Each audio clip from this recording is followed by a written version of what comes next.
Aujourd'hui, je voulais vous parler de ce livre, ça a été ma petite lecture d'été, Alain Debreil et Rachid Naïmé, le groupe symétrique S4 et ses métamorphoses, effectivement, une introduction à la symétrie. C'est dans la collection Nano chez Calvage et Mounet, donc c'est un livre bien stabiloté, comme tous les bons livres. Un livre, pour savoir s'il est bien, j'ai à peine besoin de le lire, je le stabilote intuitivement. Voilà, ce sont des jolies maths, c'est des maths en tout cas comme j'aime, avec une culture de mathématiques, ce qu'on appelait les mathématiques modernes dans les années 70, avec en plus la géométrie. On avait critiqué les mathématiques modernes d'avoir apporté beaucoup de structures algébriques, mais de choses abstraites, mais en même temps d'avoir laissé tomber la géométrie, d'avoir jeté le bébé avec l'eau du bain. Bon, c'était une critique de l'époque. Si on devait faire la critique là maintenant des programmes actuels, on dirait qu'on a jeté le bébé, on a jeté la baignoire, on a jeté le robinet.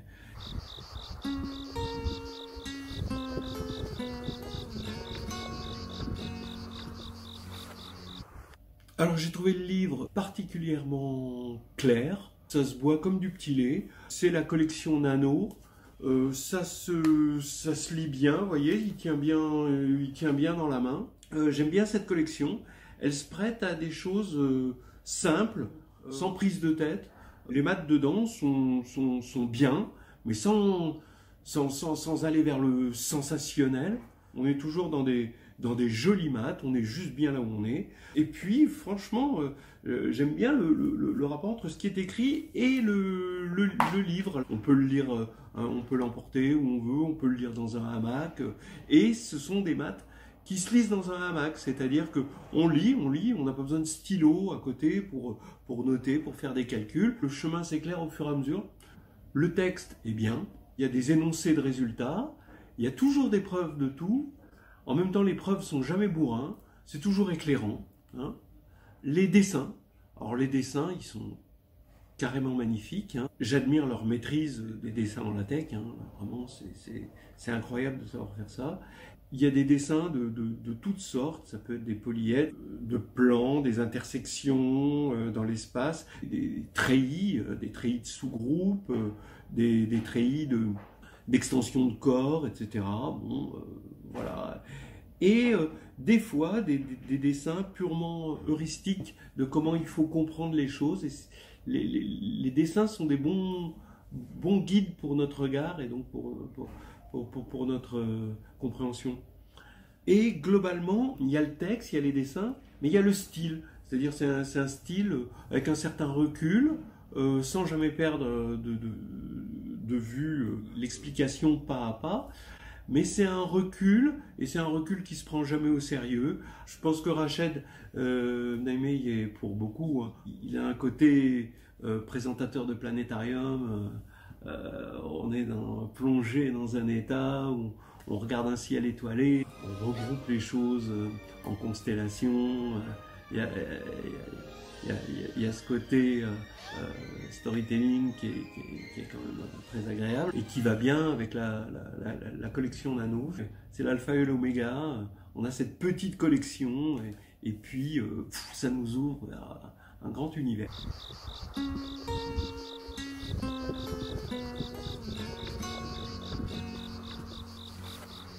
Alors donc ça parle de S4 qui présente tout de suite comme le bon groupe à connaître.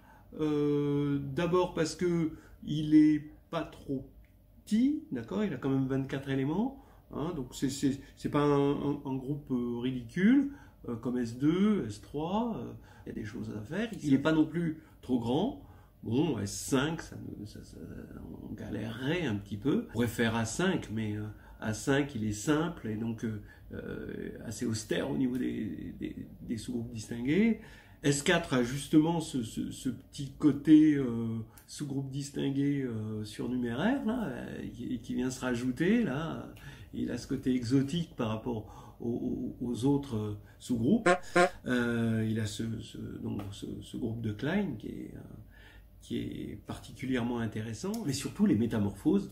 C'est un groupe qu'on va rencontrer partout dans les maths. Et ça, c'est joli. C'est d'ailleurs un joli exercice de style dont il parle dans l'introduction, où il lance le défi à d'autres mathématiciens d'écrire un livre dans cette même collection à partir d'un objet qui a cette ubiquité. Ça m'a un peu interpellé, faudrait voir ça, mais c'est vraiment chouette, vraiment une belle idée de lancer ça. C'est-à-dire que c'est à la fois un livre, on va dire, de mathématicien, mais aussi bien pensé en tant qu'édition. Hein, voilà, alors S4 va être tour à tour présenté comme groupe.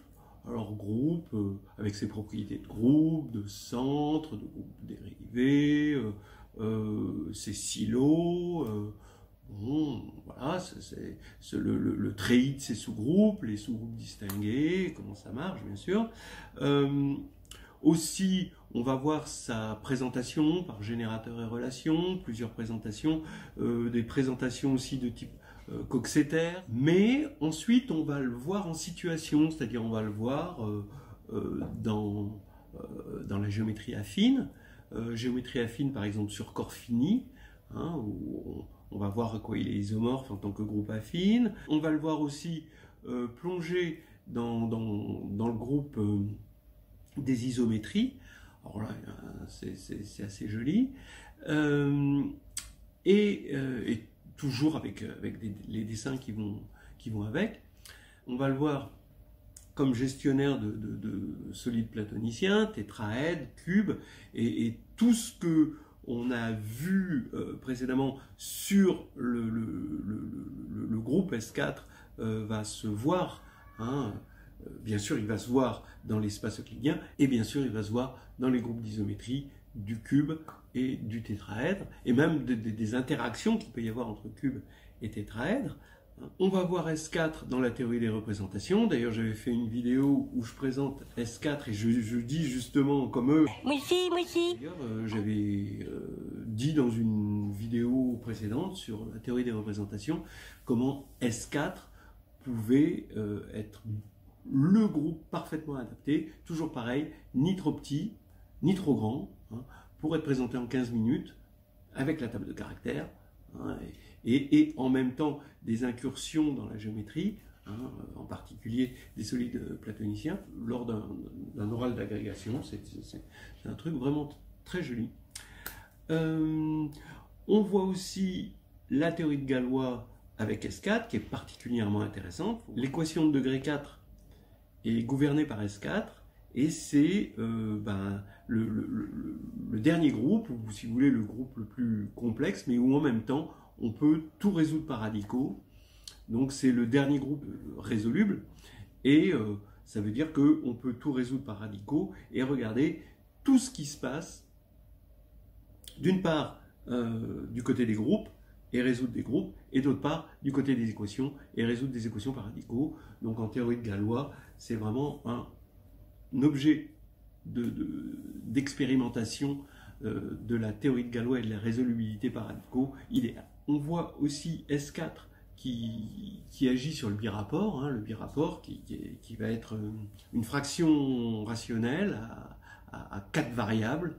Chacune de ces variables représente une droite du plan vectoriel, et ou alors, si vous voulez, un point de l'espace projectif P1.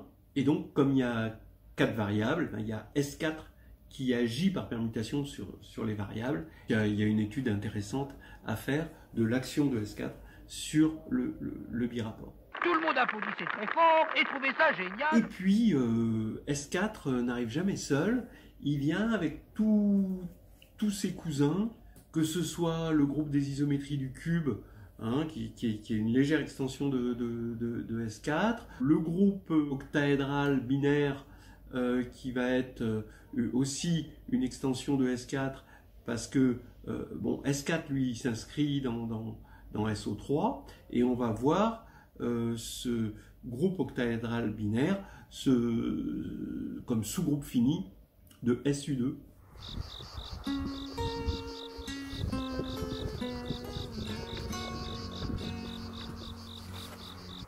Bon, passons au défaut.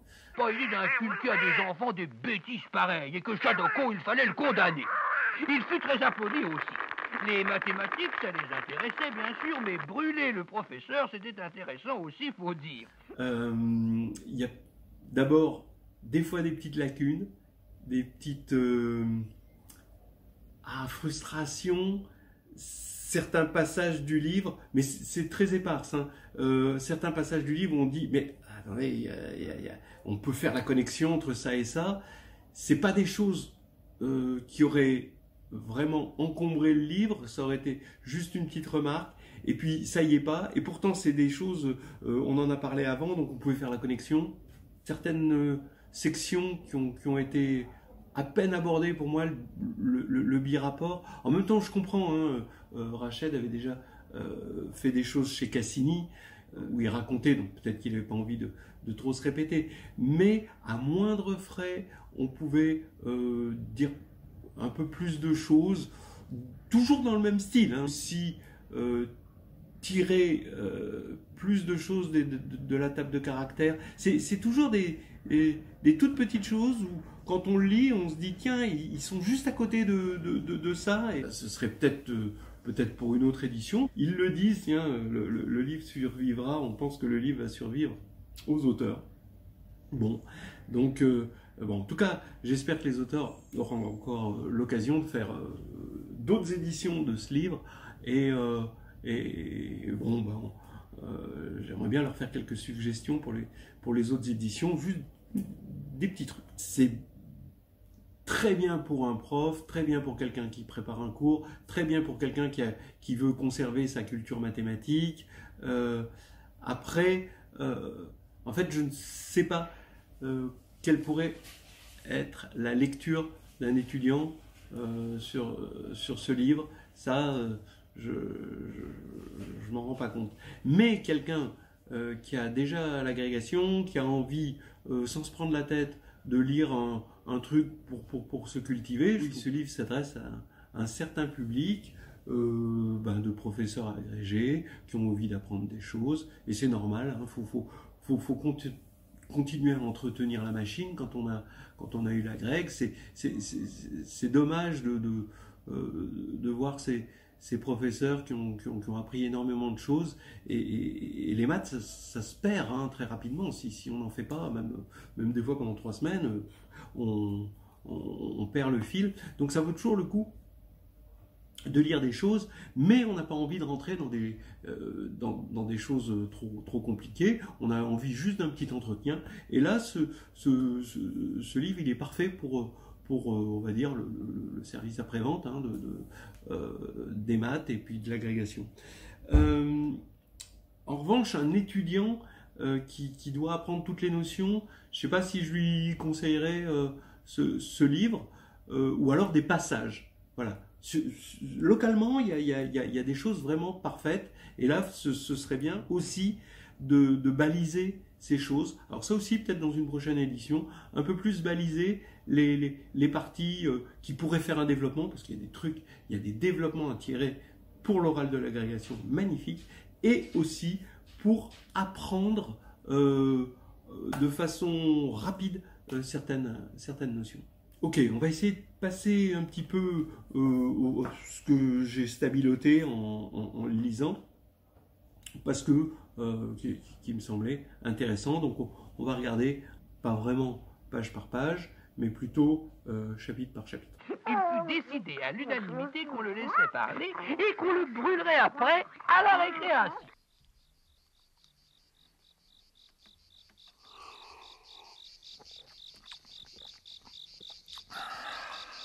Bon, alors d'abord j'ai une blague.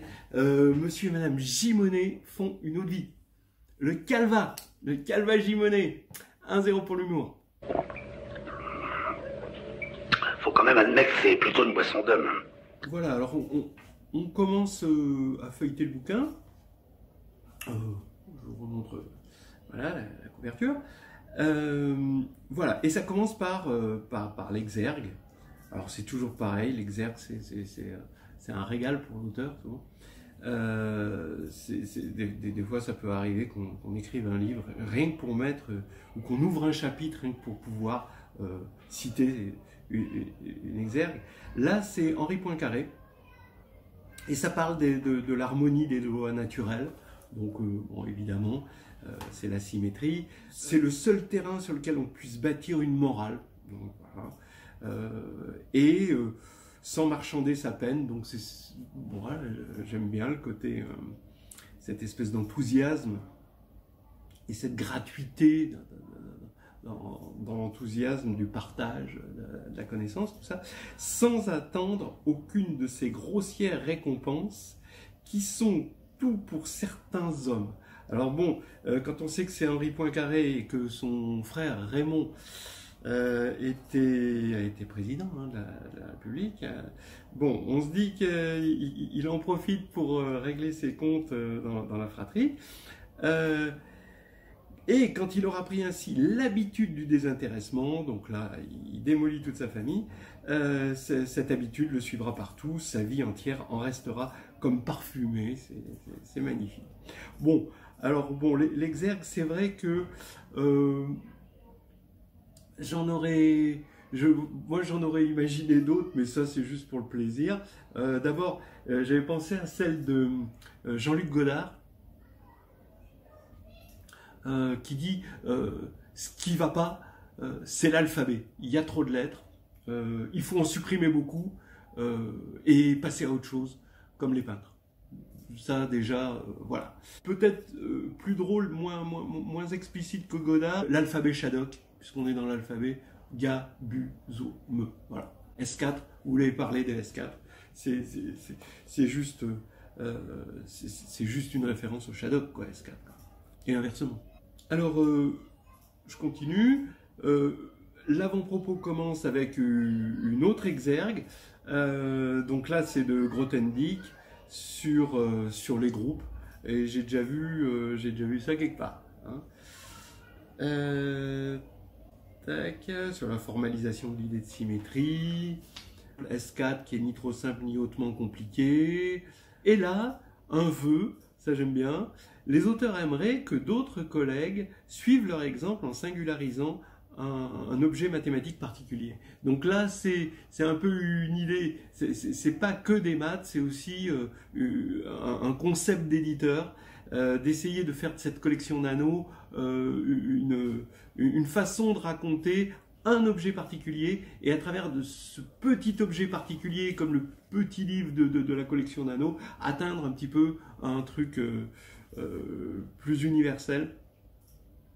Et il donne des exemples, il donne des propositions, P2 de R, P2 de C, la distribution de Dirac, la fonction de Riemann, l'hyperbole équilatère.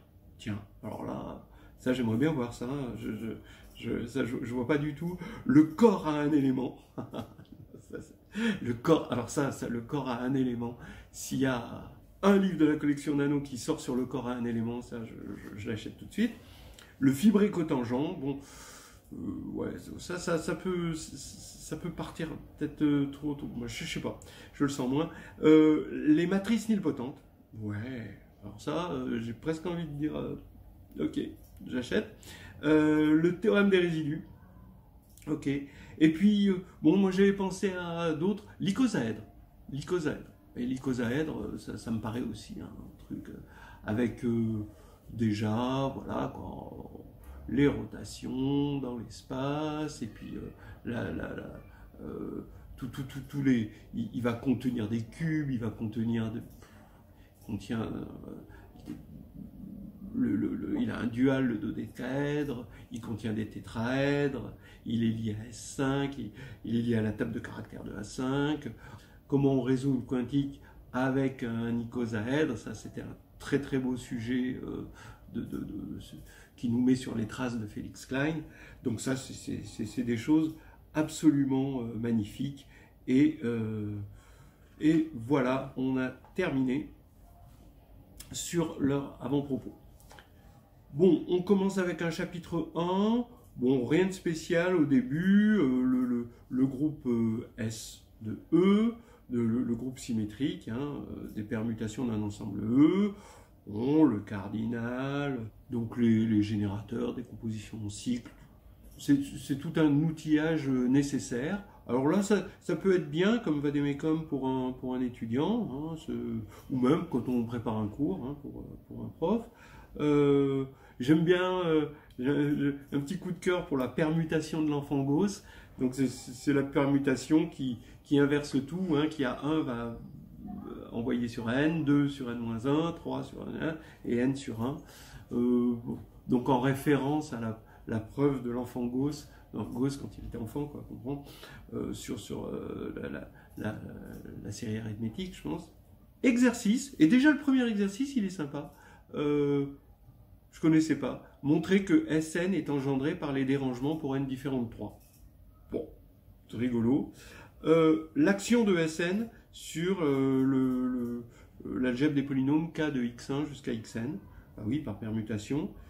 Et ce qui est dommage, c'est que cet exercice, après, quand on va se retrouver dans la théorie de Galois, ils ne le reprennent pas, alors qu'il y avait quand même des choses à dire. Bon, ils sont peut-être un peu passés à côté du truc, mais bon, on peut pas tout faire. C'est vrai qu'après, en lisant, en digérant et tout, on se rend compte qu'il y avait d'autres petites choses à faire. Voilà. On liste les éléments de S4, les doubles transpositions, les 3 cycles, les 4 cycles. Et là, il y a des petits exercices encore d'un type nouveau. C'est quand même très très innovateur, hein, pour reprendre des termes qu'on entend souvent en ce moment dans l'administration universitaire. Quand on compose 2-4 cycles, qu'est-ce qu'on obtient? Et en fait, c'est vraiment intéressant. Après, ça peut se formaliser avec, on appelle Q l'ensemble des 4 cycles de S4, et on regarde de Q croix Q dans S4, la composée des deux, et on regarde les fibres, c'est-à-dire on regarde l'antécédent de chaque élément. C'est rigolo, c'est intéressant, c'est sympathique. Chapitre 3, on arrive sur les 30 sous-groupes de S4.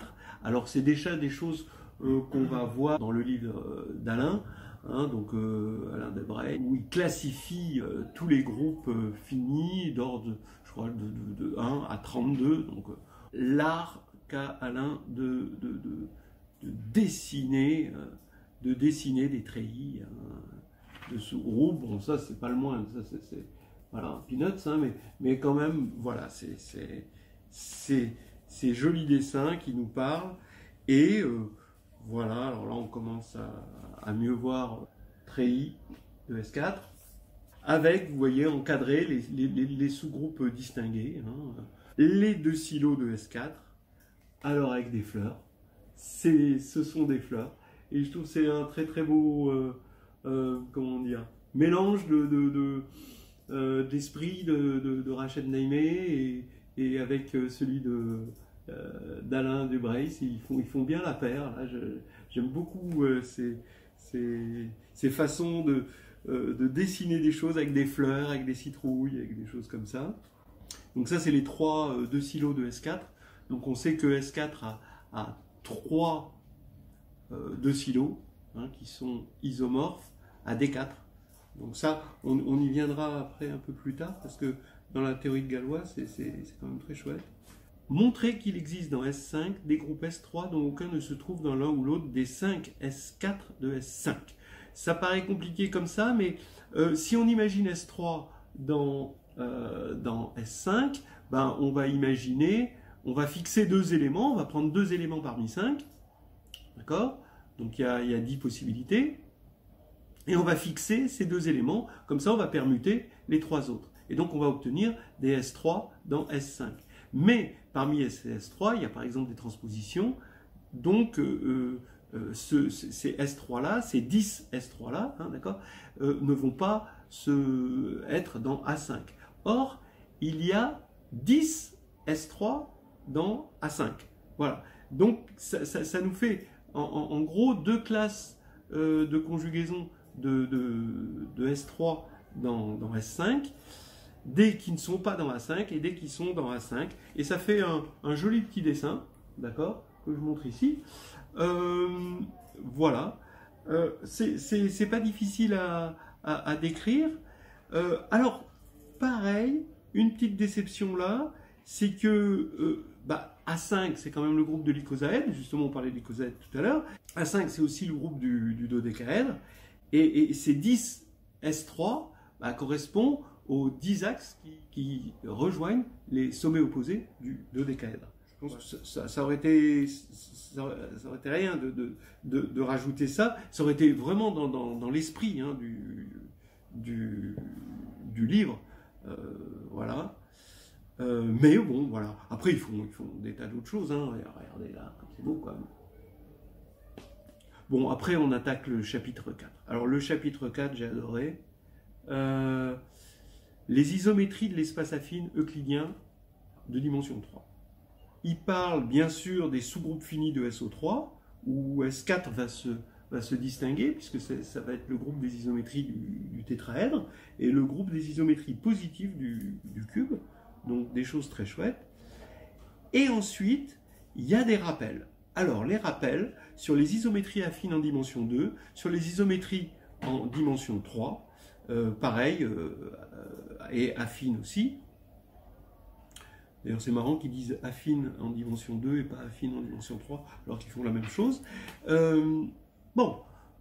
Là, c'est le résumé parfait. Je donne des cours à la grecque externe, à la grecque interne. Là, je vais carrément faire un copier-coller parce que c'est des choses qui se retrouvent dans la littérature en un nombre de pages. C'est pas assez concis par rapport à ce qu'on voudrait que ce soit concis pour une année d'agrègue. Et là, c'est tout simplement parfait.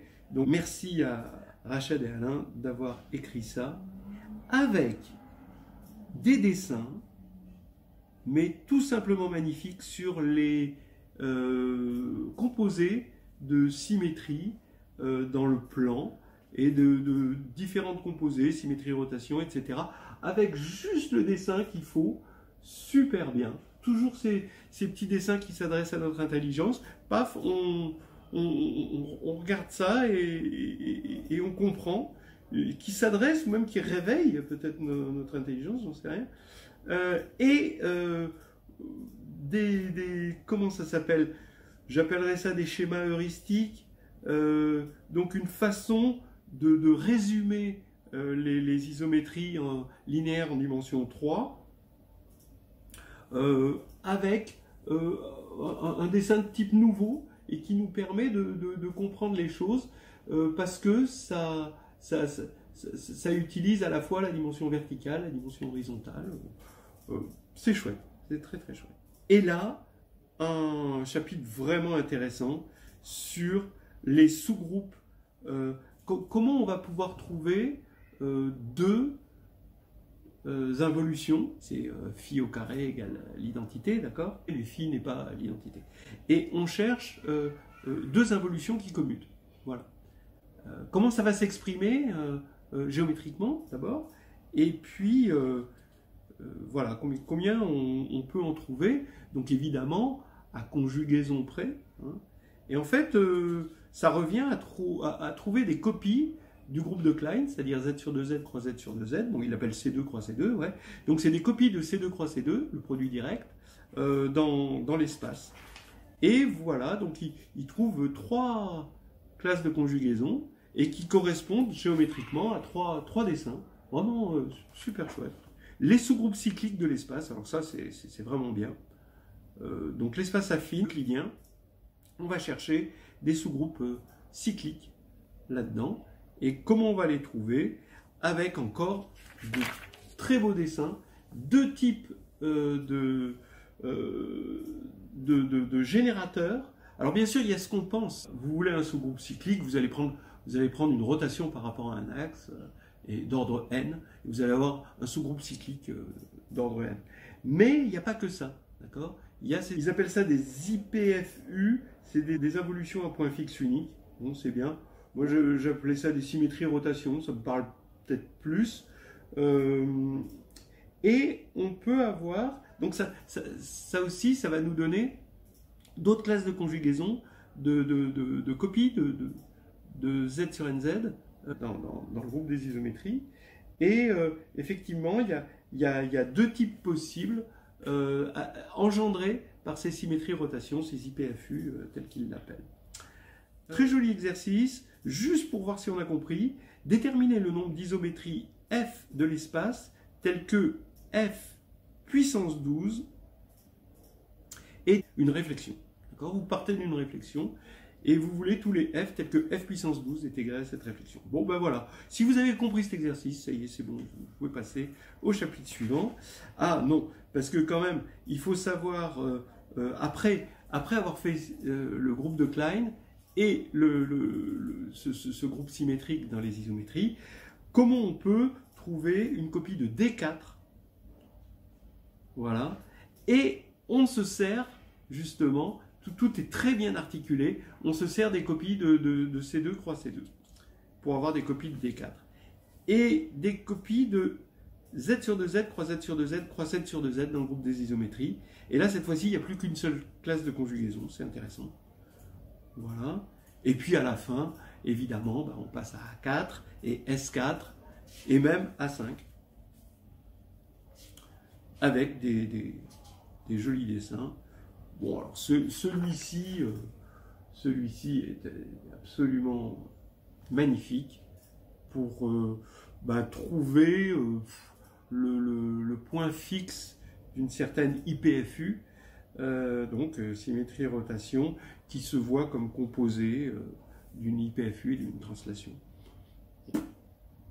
Chapeau. C'est l'été désœuvré.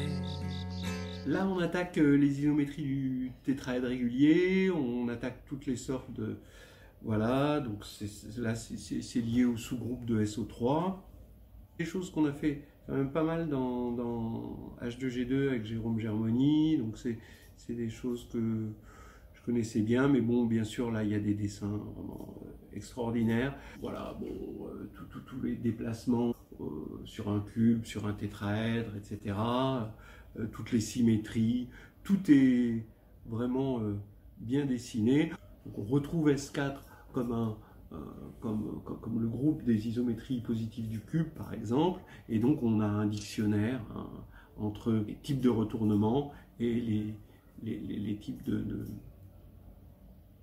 décomposition. Bon, il y a le groupe du cube de Rubix, les relations entre le tétraèdre et le cube, donc le fait qu'on a deux tétraèdres inscrits dans un cube, et donc à quoi ça correspond au niveau groupe, tout ça.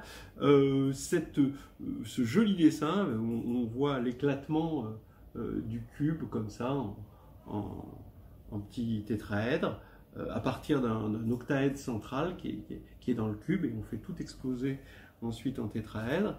Les isométries du cube avec une jolie exergue. Chaque centimètre cube d'espace est un miracle. Combien de miracles y a-t-il dans un mètre cube d'espace? Magnifique. Oui, et puis un truc que j'avais pas réalisé.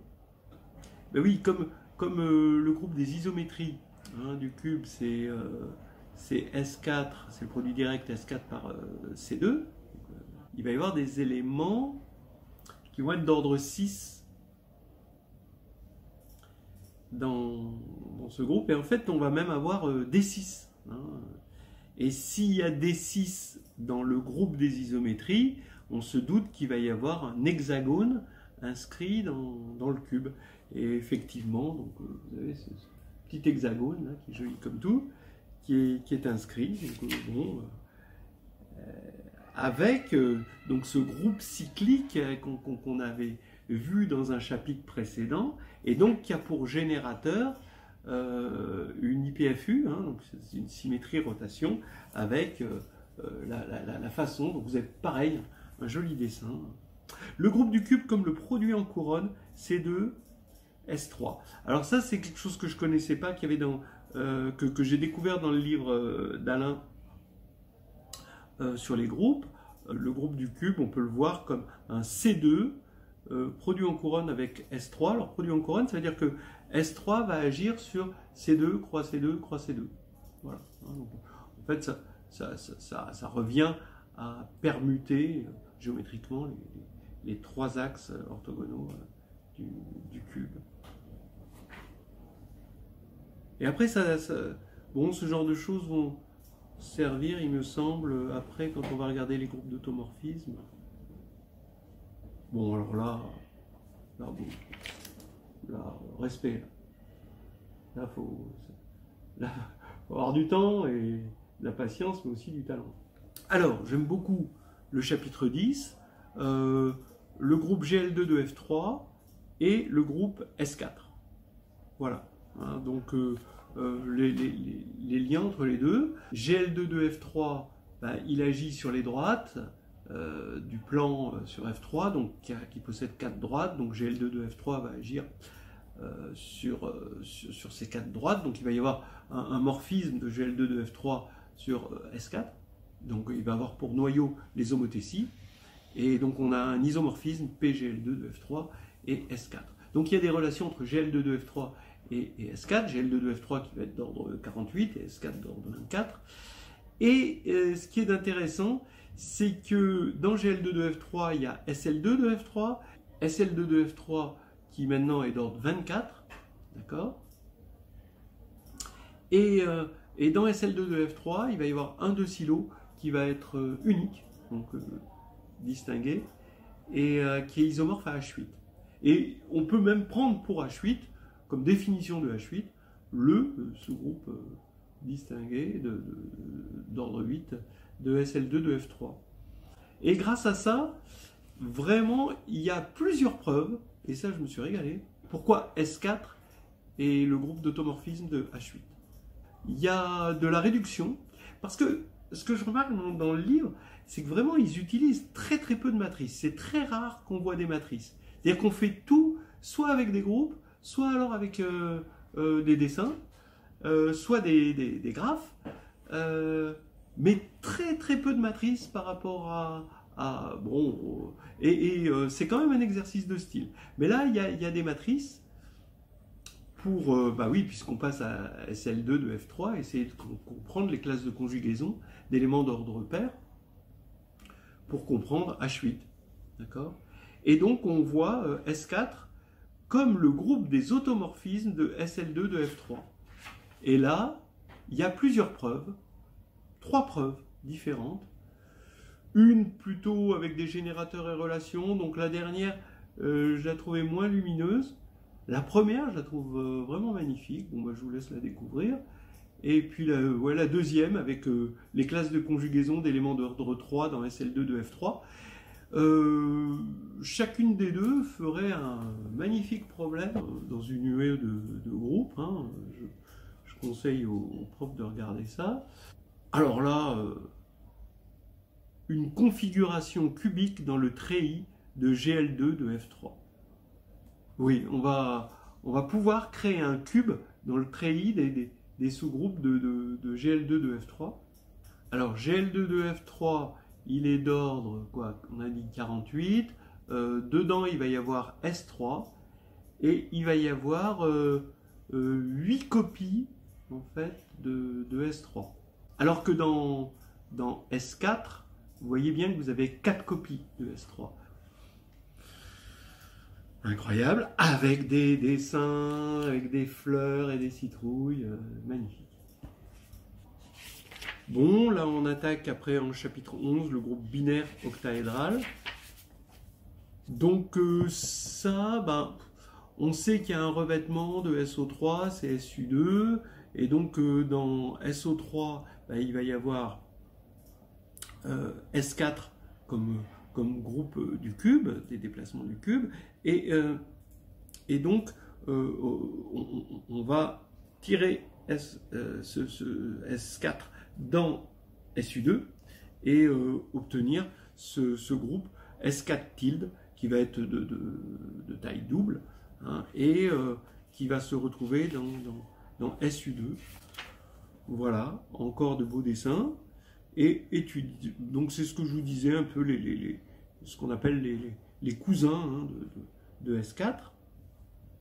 Là, super chapitre 12, le groupe S4 parmi les groupes d'ordre 24. Comment caractériser le groupe S4 au milieu de tous ces autres copains qui ont même ordre que lui? Et là, donc c'est fait avec des petites propositions, des trucs, mais pas mal d'exercices. Et ces exercices-là, franchement, chaque exercice, ça peut être un problème Ça peut être dans un problème d'agrég, ça peut être des beaux problèmes pour une UE d'algèbre de master. Super chouette, vraiment.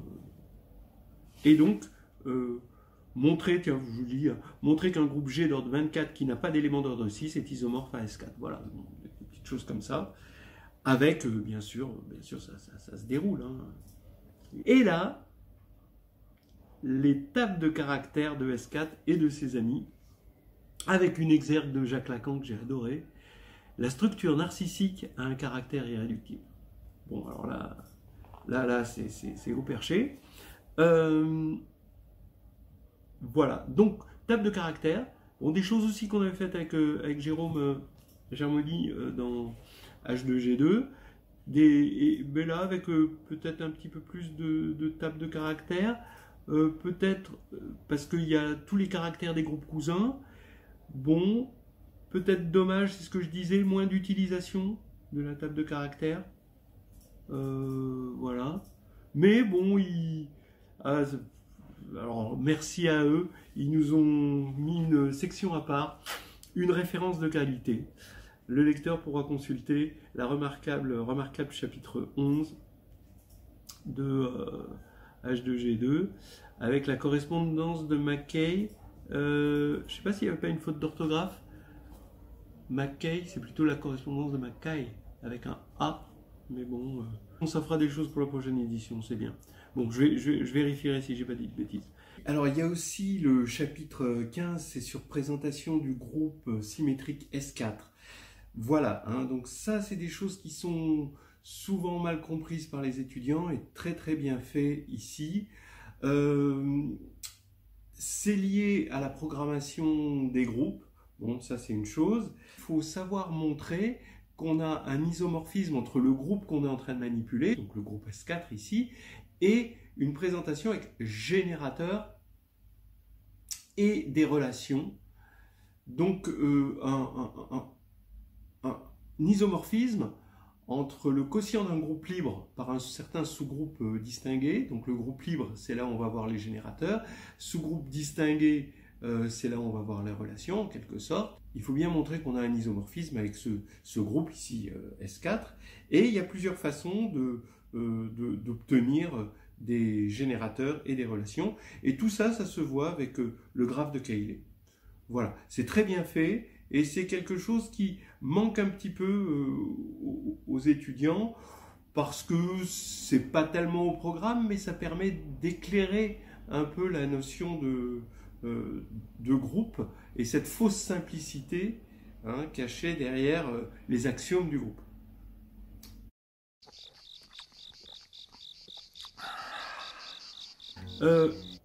Le groupe S4 et la correspondance de Galois. Alors ça, j'ai bien aimé. Et puis après, le birapport, c'est le dernier chapitre. Il voit le birapport et c'est intelligemment fait parce que on voit les choses avec beaucoup de dessins.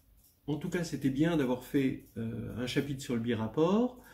Comme je disais, je pense que Rachid Naimi avait déjà écrit beaucoup de choses sur le birapport dans les livres précédents. Il n'a pas voulu se répéter, je pense.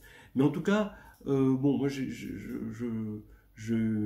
pas mal milité pour que le birapport fasse partie un peu plus des programmes à l'agrégation, qu'on forme des profs de maths qui connaissent le birapport. Le birapport, c'est derrière, c'est quelque chose qui contrôle quand même le projectif.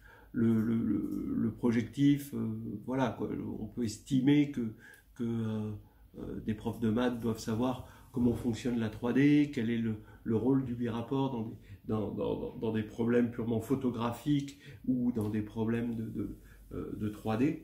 C'est une bouteille à la mer.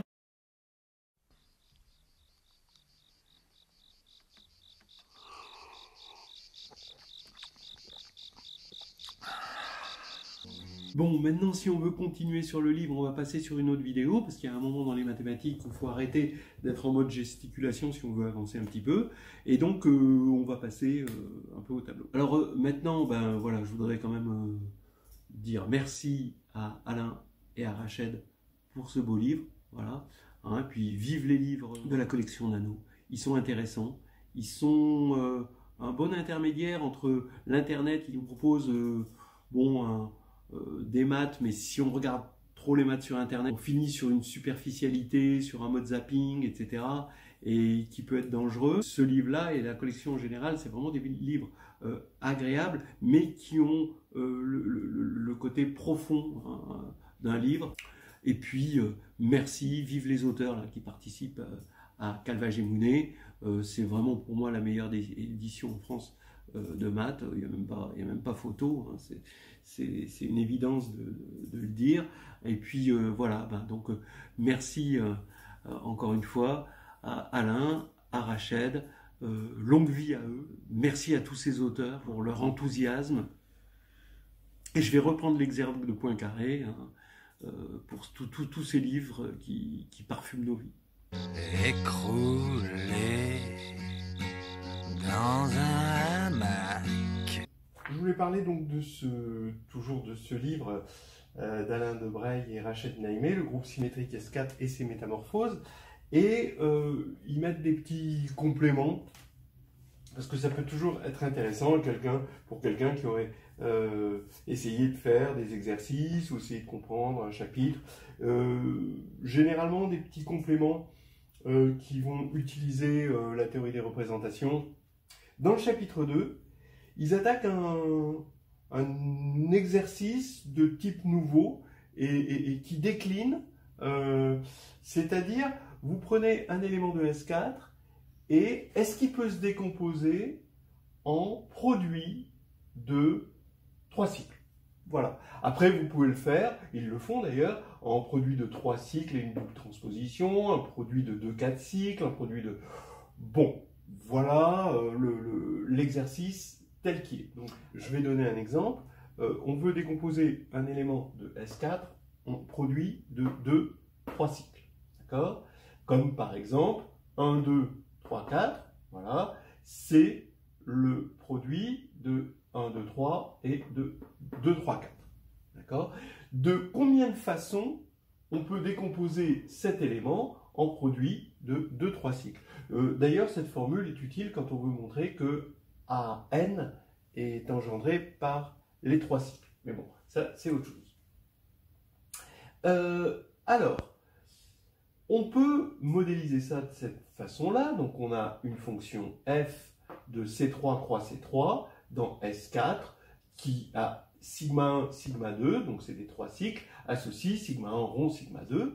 Quel est le cardinal de f-1 de sigma? Alors, quelques petites remarques.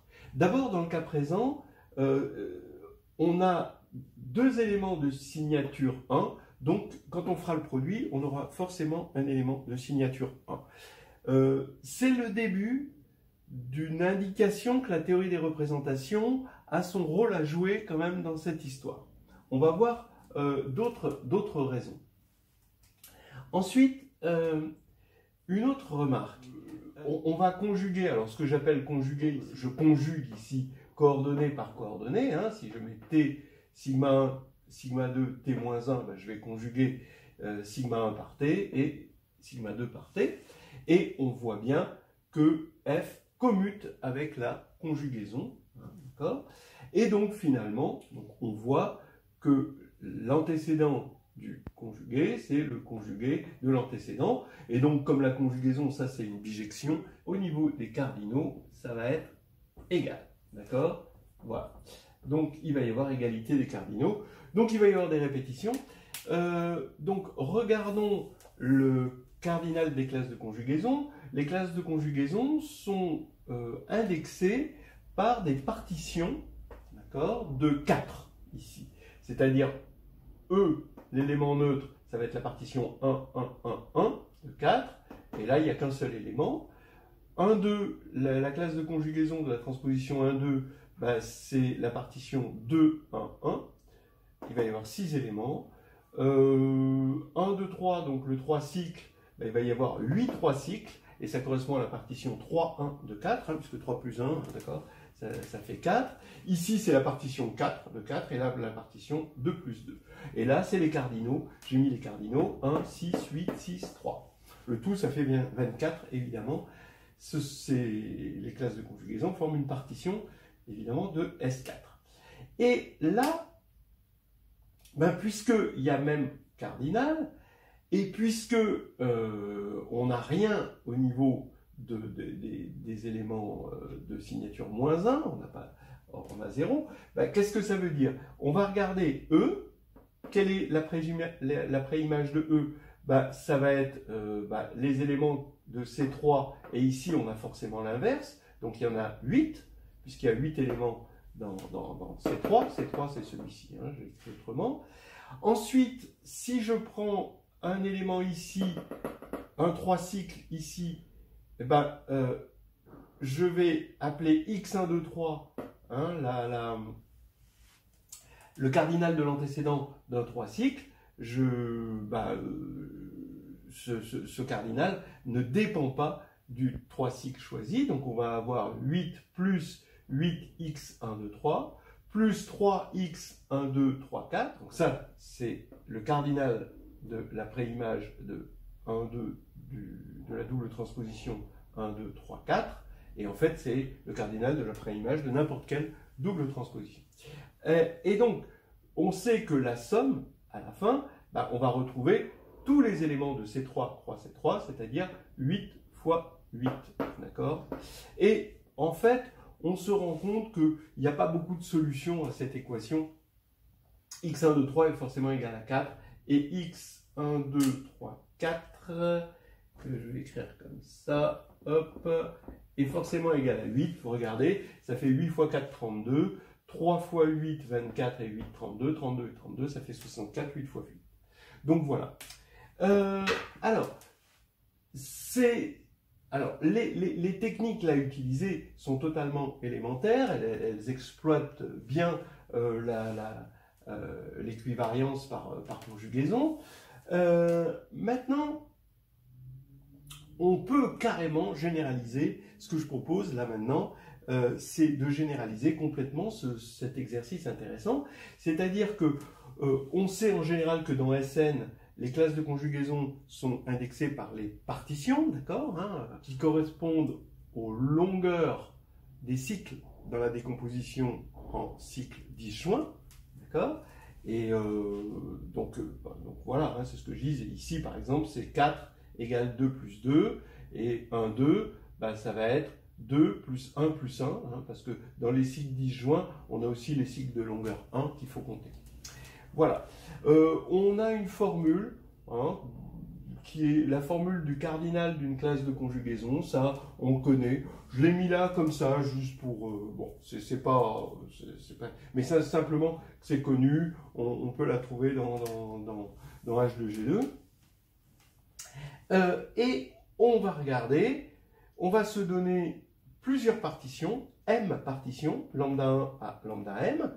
On va regarder les classes de conjugaison correspondant à chaque partition, comme on a fait ici, sauf que là, il y en avait deux et que c'était la même, mais là, on peut en avoir M et ça peut en être des différentes. Et on fait exactement la même chose, c'est-à-dire à sigma 1 jusqu'à sigma m, on associe la composée sigma 1 ou sigma 2 jusqu'à sigma m. Donc on veut savoir de combien de façons possibles on peut décomposer sigma en sigma 1 rond jusqu'à sigma m, de sorte à ce que les sigma i sont dans les classes de conjugaison C de lambda i. Voilà, le problème est posé, c'est un problème général, ça généralise complètement ici. Ici, on avait 1, 8 pour E, 0 pour lui, 4 pour lui, 0 pour lui, parce qu'il est de signature -1, c'est de la son de signature -1, et 8 pour lui. Voilà. Donc, la réponse, je vous la donne et je le démontre après.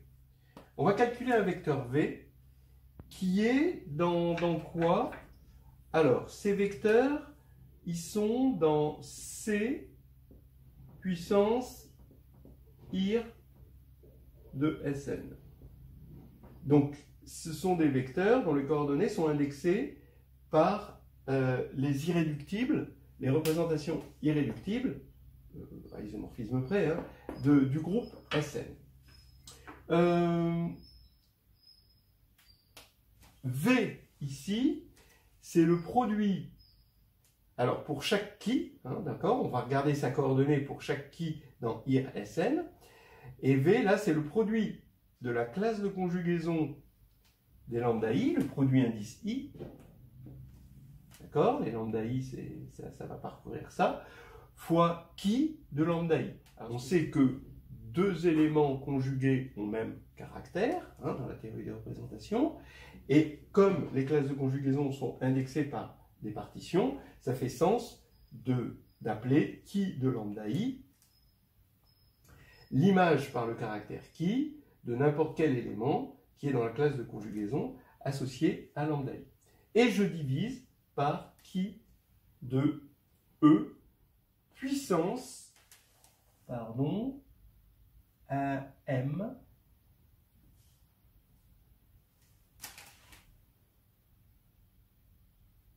moins 1. Et W lambda, c'est égal à juste, en fait, si vous regardez, c'est juste la colonne correspondant à lambda dans la table de caractères. W lambda, c'est qui de lambda. Voilà. C'est une formule assez simple qu'on va illustrer tout de suite. Alors voilà, on illustre la formule que j'ai proposée, juste j'avais oublié de mettre un factoriel n ici au dénominateur. Voilà, donc allons-y, on va résoudre ce problème d'une autre manière sans calculer une équation diophantienne, parce qu'on se doute que cette méthode-là, elle ne va pas se généraliser, il n'y aura pas unicité de la solution quand les choses vont se complexifier. Donc allons-y, on regarde la table de caractères de S4, d'accord? Donc cette table de caractères, pour SN, elle est connue depuis Frobenius. Hein. Frobenius a réussi à trouver toute la table de caractères de SN, c'est quand même un joli tour de force. Et il faut donc calculer, le truc était de comprendre les choses pour C3 croix C3, donc ça veut dire qu'il faut regarder le vecteur V 1, 2, 3, 1, 2, 3. Bon, je n'ai pas tout à fait pris les mêmes notations, mais vous comprenez que ça, c'est la partition 3, 1 et la partition 3, 1. Alors, donc je vais mettre en facteur tout ce qui ne dépend pas de qui, d'accord? Ici, le produit des cardinaux des classes de conjugaison, donc c'est 8, ici, cette classe-là, c'est 8, 8 fois 8, et on divise par factoriel 4, donc 24. Ça, je le sors. Ici, on va regarder maintenant ce qui dépend de qui. Donc, étant donné qu'on a deux fois la même, ça veut dire qu'on va multiplier cette colonne par elle-même. Mais attention, il faut diviser aussi par qui de E puissance. Alors, m égale 2. Hein, il y a deux, on fait le produit de deux permutations. Donc, ça fait, on divise par qui de E puissance 1. Donc, qui de E. Donc, ici, on va avoir 1 au carré sur 1, donc il n'y a pas de problème. Bon, 0 au carré sur 3. Et là, moins 1 au carré sur 2. Donc, ça fait 1, 1, 0, 0, 1 demi. D'accord? Voilà. Donc, on a calculé notre vecteur ici. On simplifie, hein, c'est 4 tiers de 2, 2, 0, 0, 1. Voilà. Et ça y est, on l'a calculé. Maintenant, il n'y a plus qu'à prendre ce vecteur W lambda, donc ça veut dire qu'on recopie juste la colonne de la table de caractères, et on écrit, et on fait le produit scalaire. Donc WE, ça fait 1, 1, 3, 3, 2, c'est ce que je lis en vertical. Donc je fais le produit scalaire, ça va faire 2 plus 2 plus 2, ça fait 6, et 6 tiers, ça fait 2, fois 4, ça fait 8. Donc, on tombe bien sur ce 8-là. Maintenant, pour 1, 2, on sait qu'on avait 0, hein, on n'avait rien. Donc, effectivement, vous avez 2 moins 2. D'accord? Voilà, 2 moins 2, ça fait 0, fois 4 tiers, ça fait 0. W1, 2, 3, on avait trouvé 4. Et là, on va le retrouver. Qu'est-ce qu'on a? On fait le produit scalaire, ça fait 1 fois 2, plus 1 fois 2. Donc là, on est à 4. Moins 1 fois 1, donc on est à 3. Et divisé par 3 multiplié par 4, ça fait bien 4. Et puis pour les autres, je vous laisse vérifier. Hein. Ici, vous prenez celui-ci, il faudrait trouver 8 hein, pour la partition de 2. Donc ici, vous avez 2 et 2, 4, 4, bon, 0, et 2, 6. 6 divisé par 3, ça fait 2, 2 fois 4, 8, on tombe sur 8. Voilà, donc voilà, on se dit, ça c'est un travail pour la théorie des caractères. Pourquoi? Tout simplement parce que la théorie des caractères, autant son défaut, c'est de ne pas savoir distinguer deux éléments qui sont dans la même classe de conjugaison. Vous voyez la table de caractères ici, ce sont des éléments qui sont tous regroupés par classe de conjugaison. Bon, donc voilà, hein, tant pis. Mais inversement, quand le problème se pose en termes de classe de conjugaison, alors c'est probablement une des théories les plus puissantes qu'on puisse avoir, surtout là pour les groupes finis, hein, où on sait quand même faire pas mal de choses. Oui, alors pour la vidéo suivante, où on va mettre les mains dans la théorie des caractères, en fait, il n'y a pas besoin de grand-chose. Il y aura besoin juste de savoir ce que c'est qu'un caractère. Le lemme de Schur, comme d'habitude. Hein, donc le lemme de Schur va être utile. Et puis, la représentation régulière. Savoir ce que c'est que la représentation régulière. Hein, d'accord? C'est-à-dire, cette représentation, c'est juste la représentation par permutation de l'action à gauche de G sur lui-même. Hein, voilà. Hein, donc on regarde ça. C'est des matrices de taille, le cardinal de G, qui sont des matrices de permutation et dont on veut le caractère. Donc voilà. Ça, c'est juste les choses qu'il faudra savoir. Et le reste, on est tranquille.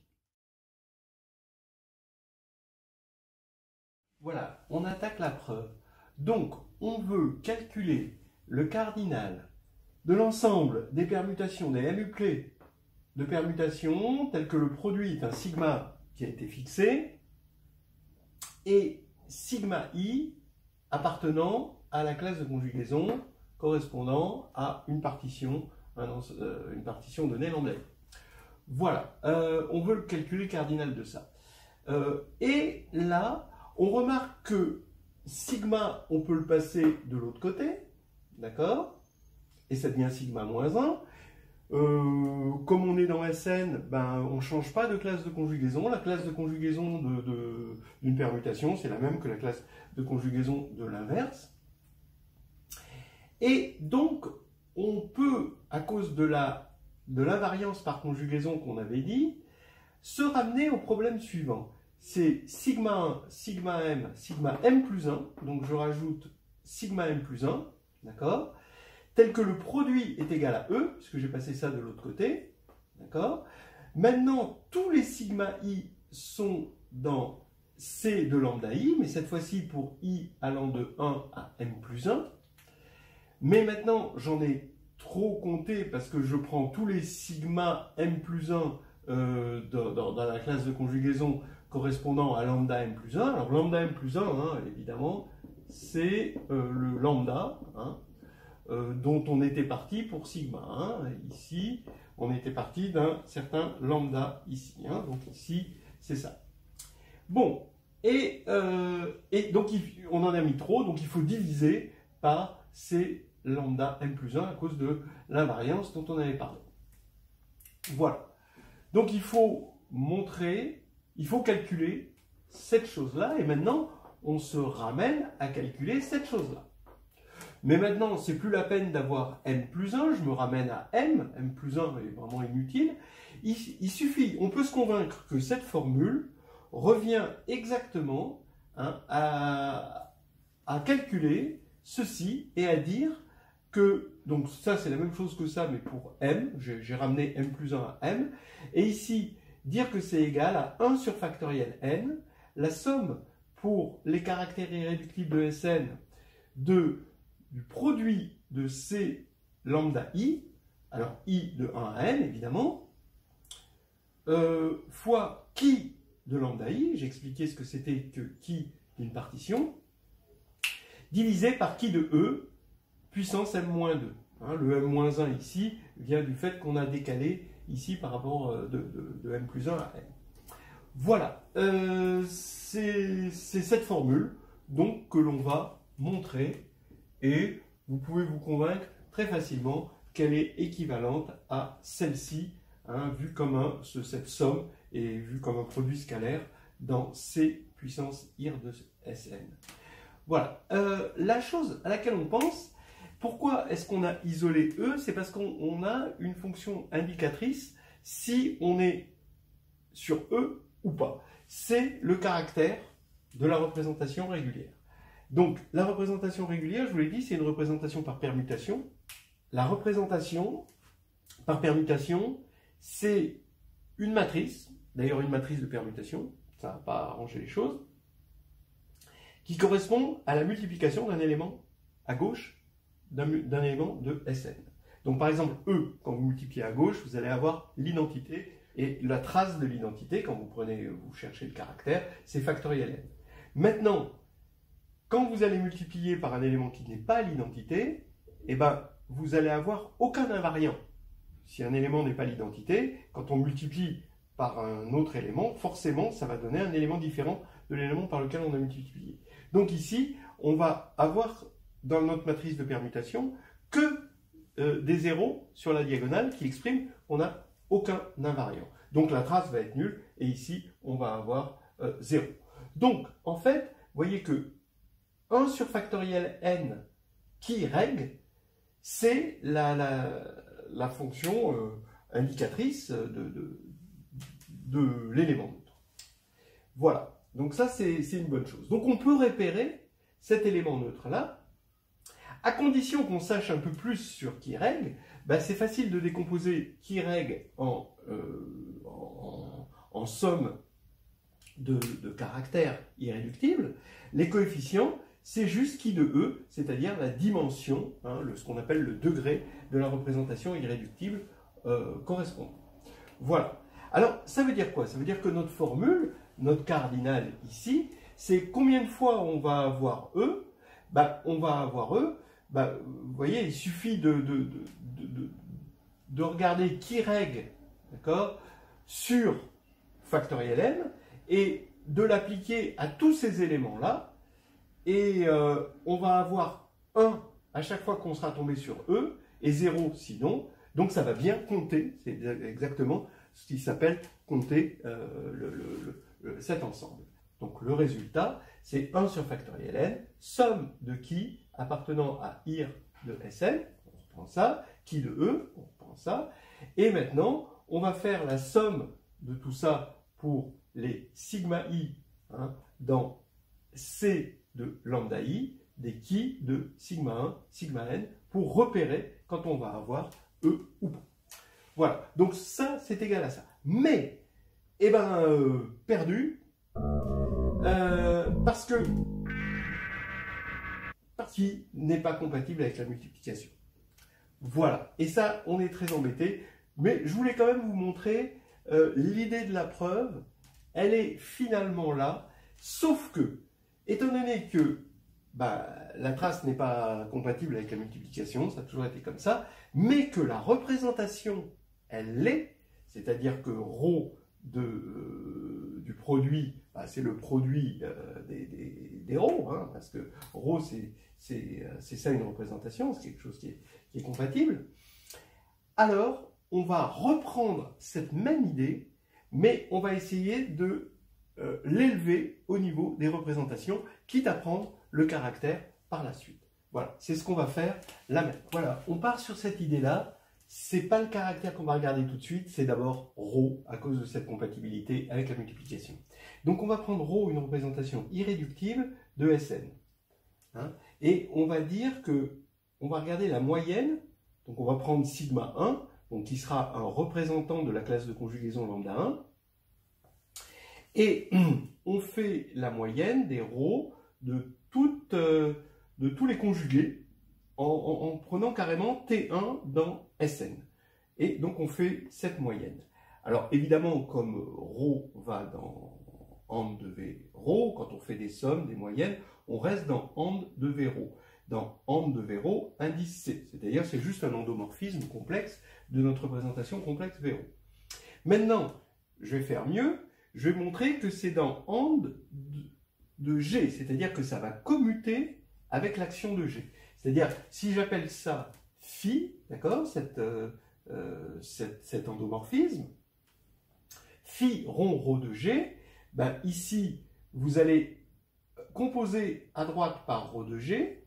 Donc maintenant, je mets rho de G à gauche, je compense en mettant G-1. Ici, j'ai mon G qui est rentré à l'intérieur parce que rho est compatible avec la composition, d'accord? Donc ça, j'ai ça. Et maintenant, je vais prendre le changement de variable T1' égale G-1 T1, ce qui va faire que T1'-1, c'est T1-1 G. Et avec ce changement de variable, je retrouve phi une fois que j'ai sorti rho de G. Et donc, ça va faire rho de G rond phi. Donc, on voit bien que phi commute avec rho de G. Donc, c'est ce que je vous avais dit. Il faut connaître le lemme de Schur. Le lemme de Schur, il dit que si la représentation est irréductible, c'est des représentations complexes, évidemment.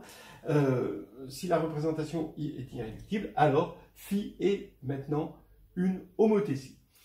Quel est son rapport? Donc, c'est l'identité fois un certain rapport. Ben, pour calculer le rapport, il faut calculer la trace, puisque c'est une homothétie, il faut calculer la trace et diviser par la dimension. D'accord? Donc, calculer la trace, ben, puisqu'on a pris la moyenne, ben, et que la trace ici est invariante par conjugaison, eh ben, on va avoir juste qui de sigma 1, puisque ça va être toujours c'est la moyenne de toujours le même élément, et la dimension, ben, c'est qui de E. Donc voilà, ici, on a obtenu une première formule, mais qui est très très classique comme utilisation du lemme de Schur. Mais maintenant, ce qui va être moins classique, c'est qu'on va le prolonger. Maintenant, je vais composer cette formule à droite par rho de Y. Donc ici, je vais mettre rho de Y, et ici, je vais mettre rho de Y. D'accord? Qu'est-ce que c'est Y? Ben maintenant, Y, c'est T2, sigma 2, T2 moins 1. Où sigma 2, ça va être un représentant de la classe de conjugaison de lambda 2. Alors, ben oui, ça veut dire que je vais pouvoir rentrer Y là-dedans, d'accord? Là, je vais avoir rho de Y, mais maintenant, je vais pouvoir réutiliser cette formule-là, mais pour la moyenne des rho de T2, sigma 2, T2 moins 1, d'accord? Et ça va me donner la formule suivante. Donc, comme je remoyennise, je vais avoir 1 sur factoriel n maintenant au carré, somme pour T1, T2 dans Sn de rho de T1, sigma 1, T1 moins 1, T2, sigma 2, T2 moins 1, d'accord? Voilà, donc ces éléments-là. Et là, on va obtenir toujours qui de sigma 1, qui de E, qui sera mis en facteur, et il va se rajouter ce qui de sigma 2, qui de E, donc on va avoir qui de E au carré, etc. Donc vous avez compris la récurrence, maintenant on va l'écrire. Donc vous comprenez bien que par récurrence, ici, on va avoir cette formule que je viens d'écrire, donc 1 sur factoriel n puissance m, somme pour T1 jusqu'à Tm dans Sn, de rho du produit des conjugués par les TI des sigma i. Les sigma i, eux, c'est des représentants de la classe de conjugaison correspondant à la partition lambda i. Et bien c'est égal au produit, donc ça c'est un endomorphisme, d'accord? C'est égal au produit des qui sigma i, exactement comme ici, divisé par qui de E puissance m, là, d'accord, à chaque fois on divise par qui de E, et l'identité de Verrou, d'accord? Voilà. Donc maintenant, je vais quand même rajouter quelque chose en bleu, si vous voyez le bleu, je ne sais pas. Si je regarde le caractère de rho, maintenant, ça y est, je peux passer, hein, vous voyez que ça y est, je peux passer au caractère, hein, c'est maintenant. Hein. Donc là, la représentation et son utilité, parce qu'elle commute avec le produit, et ben ça y est, elle a servi à avoir une formule. Maintenant, je vais pouvoir prendre le caractère de rho ici, et là, bah, je vais avoir le caractère ici, donc je prends la trace, et ici, la trace de l'identité, c'est justement la dimension, donc qui de E. Donc ici, j'aurai, quand je vais prendre ça, je vais avoir m-1 et là, ça va disparaître. Maintenant, je vais faire la combinaison, je vous rappelle que qui reg, d'accord, c'est égal à la somme de qui le e qui. Et donc ici, je vais diviser par factoriel n, comme ça j'ai la fonction indicatrice de l'élément neutre. Eh bien, ça va vouloir dire que le cardinal, d'accord, de l'ensemble, alors attention, il y a une nuance, hein, c'est l'ensemble des T1 jusqu'à Tm hein, dans Sn, tel que ce produit-là, ici, est égal à E. Il faut que je fasse 1 sur factoriel n, d'accord? Donc ça, étant donné que j'ai passé lui de l'autre côté, il va rester plus que factoriel n sur m-1 à cause de ça, le moins 1 correspond à ça. Je fais maintenant la somme des qui dans ir de Sn, d'accord? Et je regarde ici le produit, d'accord? Et je multiplie, qui, ici, par qui de E, ce qui va faire que le m-1 va maintenant devenir un m-2. Voilà la formule que je vais utiliser. J'ai presque terminé. Maintenant, il ne reste plus qu'à faire le lien entre cet ensemble et celui-ci. Alors, quelle est la différence? C'est que ici, on a directement les éléments dans les classes de conjugaison, alors que ici, eh ben, on les obtient tous, forcément, en conjuguant. Mais on les obtient tous avec une certaine multiplicité, c'est-à-dire qu'on répète toujours le même élément ici. Alors, combien de fois on le répète? Bon, ben, ça c'est bien connu. On a une action du groupe Sn sur la classe de conjugaison, hein, une action transitive, et T, on va l'envoyer sur T sigma T-1, où sigma c'est un élément de la classe de conjugaison. On sait que ça induit une bijection de Sn, du quotient Sn sur le stabilisateur de sigma avec la classe de conjugaison. Donc ça veut dire que un élément de la classe de conjugaison ici va correspondre à autant d'éléments de Sn qu'il y a dans ce sous-groupe, ce stabilisateur. Et donc, maintenant, il n'y a plus qu'à multiplier. Donc, pour passer de la formule qu'on veut à la formule qu'on a, il faut juste diviser par le produit des stabilisateurs de tous ces sigma i, d'accord? Voilà. Et c'est facile de calculer le stabilisateur, le cardinal du stabilisateur, toujours à cause de ça, puisque le cardinal du stabilisateur, c'est le cardinal de Sn divisé par le cardinal de la classe de conjugaison. Donc, il faut diviser par le produit de ces choses-là. Donc, quand on va le faire, ben, factoriel n, on va avoir au dénominateur factoriel n puissance m. Donc, quand on va diviser ici, on va avoir 1 sur factoriel n tout court. Donc, c'est celui-ci. Et puis, quand on va diviser par ça, c'est comme si on multipliait par le produit des CI. Donc, ici, c'est ce qu'on obtient ici. Donc, voilà, je vous laisse vous convaincre. On a bien la formule et on arrive à savoir combien on a de décomposition d'un élément de Sn en produit de choses qui sont associées à une partition donnée, et ça généralise bien ce joli exercice de Alain et Rached. Voilà, c'était bon, là c'est vrai que cette généralisation, surtout sur un petit tableau, hein, c'est un peu costaud.